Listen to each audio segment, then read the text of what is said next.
And here with Cody Wells, and Cody, obviously, we just scanned the entrance here to the gym at Shady Spring, named after your dad, Dave, a longtime AD here and coach and teacher. What does it mean to you and your family to have this gym named after your dad? It is an honor. I think that in the 40 years that Dad spent as a Shady Spring Tiger working here, whether it be at the junior high or at the high school level, AD and assistant principal, the thousands of students that and lives that he was able to impact, and just a true testament to the man he was. There's no argument that he is what it means to be a Shady Spring Tiger. It's really special for us. Had he been here, I don't know that he was the guy that would have wanted his name on anything. We did not push to have his name on anything. Miss Massey, at the end of this project, that he was helping her with some of the designing and planning, had approached me one night at a football game and brought me in here and showed me the letters, and as they were getting hung up there for the first time, and asked what I thought of it, and I broke down. I have all of my good memories from my childhood, all of my friends. We all grew up together, and we all came through the same school, and Dad was a dad to all of them. He was a dad first and a principal second in a lot of ways to a lot of students. I think that this place meant everything to him. And when he retired, he couldn't stay away, and ended up coming on as a graduation coach until his passing, and just wanted to stay in this building and help impact as many people as he could. You said you were telling me about all the different sports that he coached, and you feel like coaching was in his blood.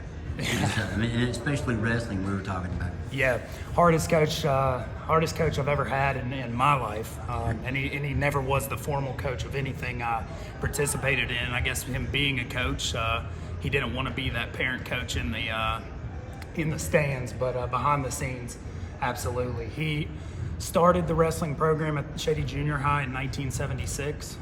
Was the first coach of the junior high team, and coached that up until '87. And I don't have a number for you, but countless state champions would go on from his junior high program to come up with Coach Snuffer and Coach Manning, and have their names permanently on the wall in the wrestling room here at the high school. He went on and coached cross country. He was a big runner. He participated in triathlon events in his free time, and was a distance runner, the Charleston half marathon. And it ran till his knees literally wouldn't let him anymore. But coaching-wise, absolutely, he loved kids. He loved being able to shape young kids and put them into a position where they'd be successful in life later on. It wasn't just about the sport for him. It was the mentorship and the growth. What do you think would think about the unprecedented success Shady Athletics has had over the past 2 or 3 seasons, especially with a basketball state championship? I don't think 10 years ago anybody would have envisioned that, but he's the one that brought Ronnie Olson in to take over for Steve Clark when he resigned. Sure. From the time I was in the 3rd grade, every year I always looked forward to going to the state tournament with him, and it got to the point where my college roommate and friend Chase Connor and several other Shady athletes, Austin Johnson, Evan Thompson, and so on, we'd all go together and go with Dad and sit with him, and we'd always talk about what we would do if Shady ever made it to the tournament. Because before Olson's tenure here, Shady had only been there one time, if I'm not mistaken, and Dad was there for that. So I know there would not be a person in this town that would be prouder of Shady Spring being in the tournament and the championship success, whether it be with golf, whether it be with volleyball, basketball, and now rolling into the spring sports. He loved softball, loved baseball. He was a big wrestling guy himself. Competed for a state championship all the way back in '69, but there wasn't a sport that Shady had that he did not go out and support. Now, I understand you talk about wrestling, and it's a very tough sport. He certainly exemplified that when he wrestled for a state championship. You told me he cut a lot of weight, was injured? Yeah, his junior season, 1969, he came in to the first round of the state tournament, got a pinfall in 55 seconds in the first round of the tournament, made it to the semifinals and won 9-6. and then went on and in the 9-6 match against Charlestown, he ended up separating his shoulder and wrestled for the title with an injured arm, and to the point that the legend has it, I wasn't there, but the legend has it he had his arm tied behind his back for that match, in which he did lose.